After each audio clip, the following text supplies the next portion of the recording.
Hi friends, வணக்கம் and welcome to எங்கள் வீட்டு சமையல். நம்ம இன்றைக்கி வந்து ஆஃப்டர் டெலிவரி கொடுக்குற பத்திய குழம்பு எப்படி பண்ணுறோம் அப்படின்றது தான் காமிக்க போகிறோம். நம்ம இப்போ பிரசவத்துக்கு அப்புறம் கொடுக்குற ஒரு பத்திய குழம்பு தான் இப்போ செஞ்சு காட்ட போகிறோம். ஒரு வாரத்தை பிரசவத்துக்கு அப்புறம் நம்ம மிளகா வத்தலோ புளியோ சேர்க்க மாட்டோம். அதுக்கு வந்து நாங்கள் ஒரு தலை பூண்டு வச்சு ஒரு பத்திய குழம்பு ஏற்கனவே போட்டிருக்கோம். அதை வந்து நாங்கள் கீழே டிஸ்கிரிப்ஷன் பாக்ஸில் லிங்க் கொடுத்துருக்கோம். அதை நீங்கள் போய் அந்த லிங்கை நீங்கள் செக் பண்ணி பார்த்துக்கோங்க. இப்போ உள்ள பத்திய குழம்புல நாங்கள் புளியும் மிளகாவத்தலும் சேர்த்துருக்கோம். இது வந்து பிரசவம் கழிஞ்சு ஒரு வாரத்துக்கு அப்புறம் தான் இது கொடுக்கணும். நீங்கள் இதில் வந்து பூண்டும் சேர்த்துருக்கோம்.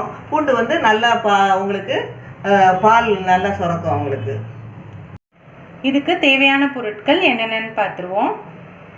இதுக்கு மிளகு தான் முக்கியம். 1.5 ஸ்பூனு மிளகு, 1 ஸ்பூனு ஜீரகம், கொஞ்சோண்டு பெருங்காயம், கொஞ்சோண்டு சுக்குத்தூள், ஒரே ஒரு மிளகா வத்தல், ஒரு அரை ஸ்பூனு வெந்தயம், 1 ஸ்பூனு கடுகு, ஒரு அரை கப்பு கருவேப்பிலை, ஒரு 10 பூண்டு பல், உப்பு, மஞ்சத்தூள், கொஞ்சோண்டு புளி ஊற வச்சுருக்கோம், ஒரு முருங்கைக்காய்.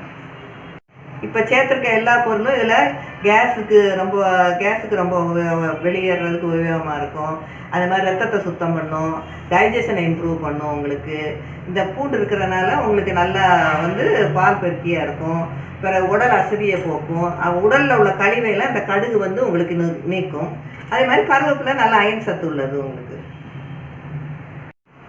இப்போது இந்த பொருள் எல்லாத்தையும் ஒன்றா சேர்த்து நீங்கள் வறுத்து எடுத்துக்கோங்க. ட்ரை ரோஸ்ட் பண்ணி எடுத்துக்கோங்க. ஃபஸ்ட்டு கட்டி பெருங்காயத்தை இந்த மாதிரி வறுத்துக்கோங்க. வறுத்துட்டு மிச்ச பொருள் எல்லாத்தையும் ஒன்றா சேர்த்துக்கோங்க. மிளகு, ஜீரகம், வெந்தயம், கடுகு, அப்புறம் சுக்குத்தூள், மிளகாய் எல்லாத்தையும். இப்போ நம்ம வந்து முருங்கைக்காய் இந்த குழம்புக்கு யூஸ் பண்ணுறோம் இல்லையா, அது வந்து பிஞ்சு முருங்கைக்காவாக உங்களுக்கு கிடச்சிதுன்னா நீங்கள் அதை யூஸ் பண்ணலாம். முருங்கைக்காய் தவிர நாட்டுக்காய் எதுவாக இருந்தாலும் நம்ம யூஸ் பண்ணலாம். கத்திரிக்காய், அவரைக்காய் இதெல்லாம் பிஞ்சாக கிடச்சிதுன்னா ரொம்ப நல்லது.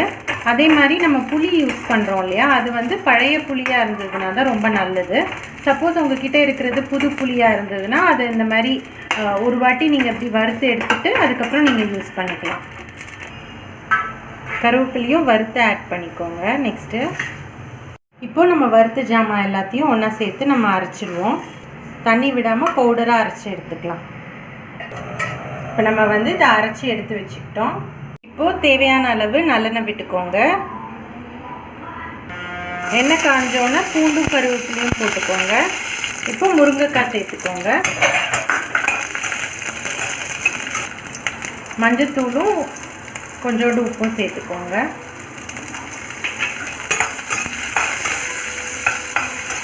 புளியை வந்து கரைச்சி விட்டுக்கோங்க. இப்போ நம்ம அரைச்சி வச்சுருக்க தூளை வந்து நம்ம அதில் சேர்த்துக்கலாம். தேவையான அளவு சேர்த்துக்கோங்க. குழம்போட கன்சிஸ்டன்சி பார்த்துக்கோங்க.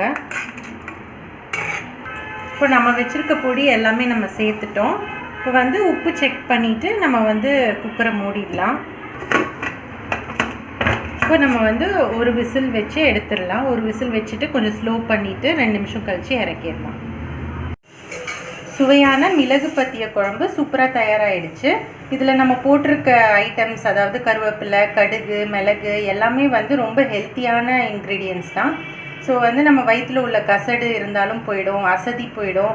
ஸோ வந்து பிள்ளை பெற்றவங்க வந்து இது சாப்பிட்டாங்க அப்படின்னா அவங்களுக்கு வந்து ரொம்ப நல்லது. நிறைய பூண்டு சேர்த்துருக்கனால பாலும் நல்லா ஊறும்.